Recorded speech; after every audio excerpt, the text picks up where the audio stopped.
Ladies and gentlemen, please make some noise for the Managing Director of Africa, Tony Blair Institute for Global Change, Rishon Chimboza.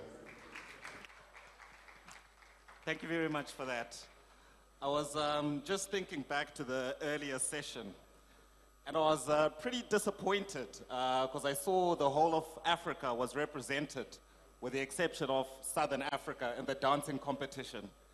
So Oscar and SK, I have a suggestion for you in your next session, and that's to have a dancing competition that includes Southern Africa. And I'm sure against the West Africans, we will clean this one up.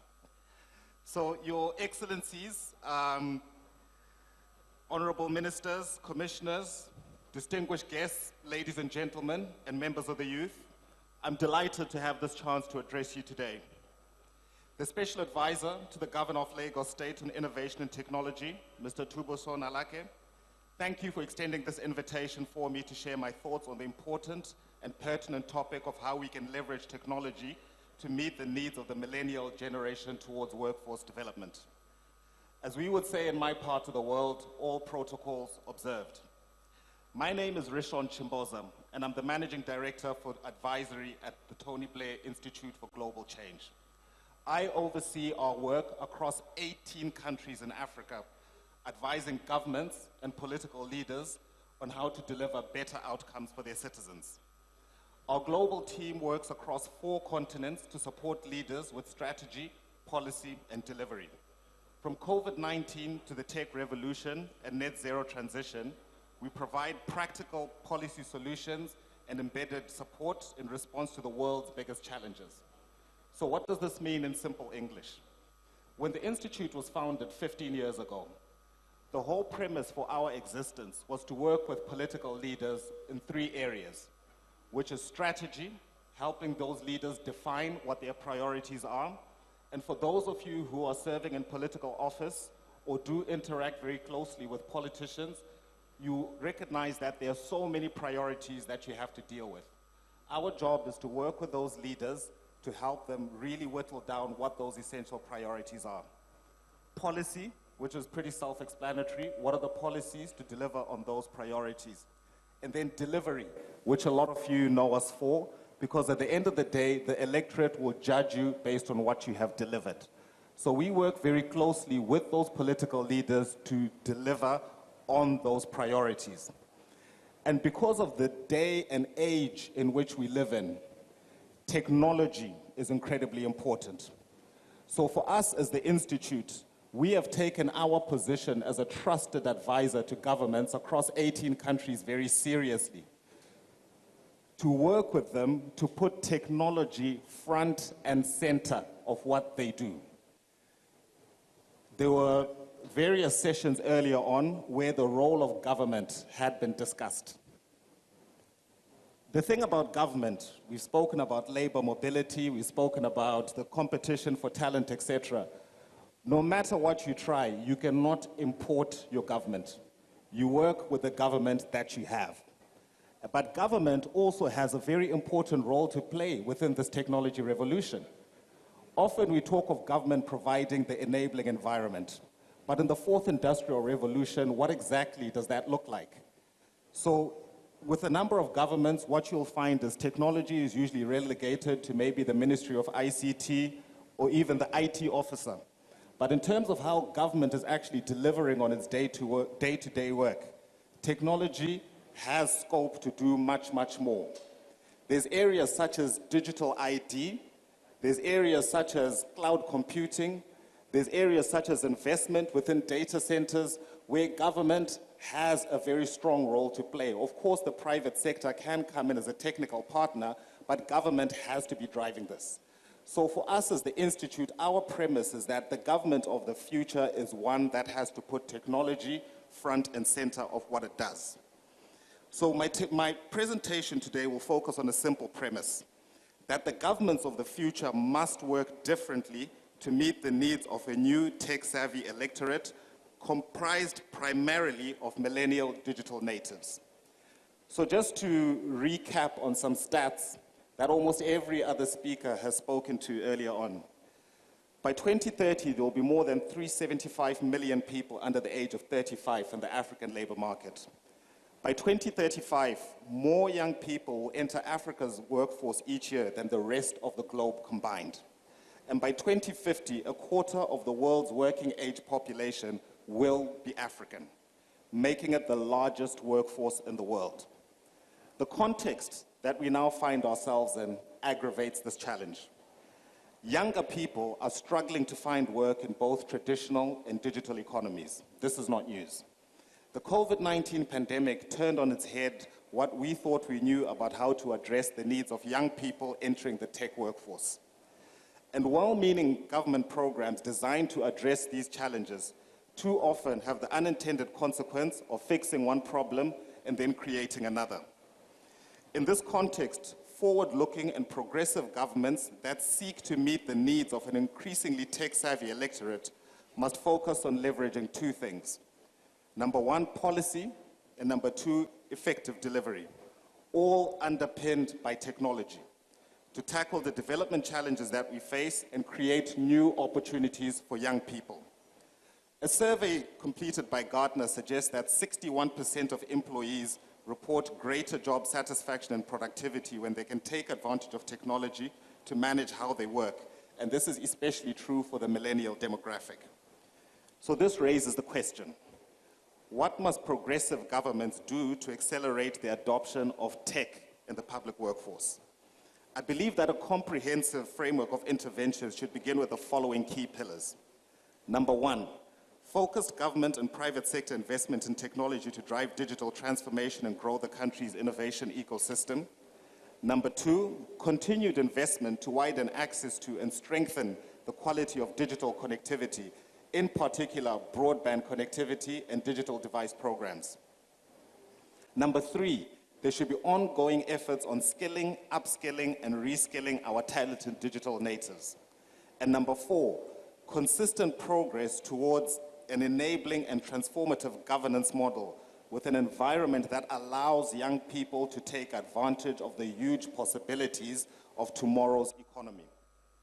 For a millennial workforce to make the most of opportunities in both the traditional and the digital economies, government must continue investing in their own digital transformation of efforts in technologies such as digital ID, as I mentioned earlier on, data centers, cloud, and infrastructure. Governments need to set a standard of excellence in digital access to public services, both to model good behavior and to give the private sector the tools they need to do the same. These investments lay the foundations for what is possible as our millennials create and take advantage of opportunities that benefit themselves and benefit those who depend on them. Public investment and private partnerships to strengthen innovation ecosystems have underpinned much of the inspiring success we see in Lagos today. And we had the CEO of Sterling Bank yesterday who spoke about the digital ID card for Lagos State. And that's a really practical example of how the private sector can work with the government to increase the importance of technology and also to make sure that technology actually has an impact in the day-to-day lives of people and that there are actually incentives to take on board initiatives such as digital ID. Policy frameworks that create opportunities for attracting capital to drive innovation will accelerate the tech workforce by putting funding in the hands of the drivers of employment growth. Nigeria, and in particular Lagos, are emerging leaders in this field. It is a matter of great pride for all of Africa that Nigeria continues to attract such high levels of funding, with close to $2 billion invested in the tech-enabled and startup space in 2021. We need the right policies in place that strengthen the collaboration between the public and the private sectors. By working together, government and business can develop the shared technical competencies which the civil servants and the private sector both need, while developing a framework to instill sound digital competencies in the public sector. Secondly, on connectivity, the stats are scary. While the status of connectivity is improving globally, Africa lags behind. Recent estimates by the ITU paint an increasingly positive picture globally, with approximately 4.9 billion people, or 63% of the world's population, connected by 2021. But 2.9 billion people worldwide are still offline the majority of whom are our African youth. Currently, internet penetration in Africa stands at 43%, significantly lower than the global average of 66%. Whilst almost 70% of the world's youth are using the internet, only 20% of Africa's female population is using the internet compared to 37% of its male population. I know in the introductory remarks, they'd mentioned that I am an Afro-optimist. I still very am an Africa-optimist, but what these numbers illustrate is the scale of opportunity for the continent if we are to get connected, especially since we are starting from a low baseline. Africa's young women are the most severely disadvantaged group globally where connectivity and access to devices is concerned. This means our young people in Africa are missing out on opportunities to make their lives better through participating in the digital economy. They also miss out on accessing basic government services, accessing information and jobs that would make their life better. Connectivity is a key foundational element for harnessing the benefits of technology. Without universal access and connectivity, there can be no conversation about leveraging technology. Skills and talent are the next foundational element we need for the recipe to work. Equipping our youth for the future of work starts right at the school level. This action allows them to use technology as an enabler to the traditional economy and also to take advantage of the future of the work in the true digital economy. The results are already in. Nigerian and Lagos-based startups are expanding across Africa and preparing to take over the world as we speak. Finally, I submit that when we speak about the millennial shift and accelerating the workforce, a key question to ask is, what role does policy and transformative governance play in all of this? Examples of government action that creates opportunities for our youth can be seen everywhere. One of the most exciting ones I have personally seen is how progressive governments are modifying their procurement laws, not only to create quotas for the participation of their youth, but also to encourage innovative partnerships for issues like revenue sharing models. This is a win-win for our young innovators. Government service delivery simultaneously bolstered by cutting-edge technology and itself creating jobs for young people. On transformative governance, we at the Institute hold the core belief that the transformational change will be accelerated when leaders and policymakers join together with innovators to deliver change for their people. What I've spoken about today, putting the right policy in place to address connectivity, skills, and funding, speaks directly to a growing and restless section of the labor market. And if we take a step back, we can see that to empower the workforce, we need to first catalyze momentum. We can catalyze the right partnerships with private sector players that I see in the room today. We can catalyze the right funding opportunities with the funding partners and the donors that are sitting in this room. And we can catalyze the right knowledge exchange with this group of decision makers and senior officials. Governments cannot achieve these digital transformation ambitions alone.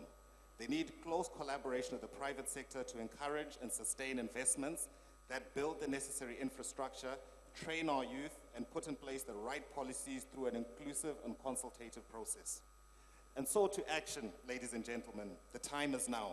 With that said, thank you all very much, and I'm really looking forward to the rest of today's program. Thank you. Thank you.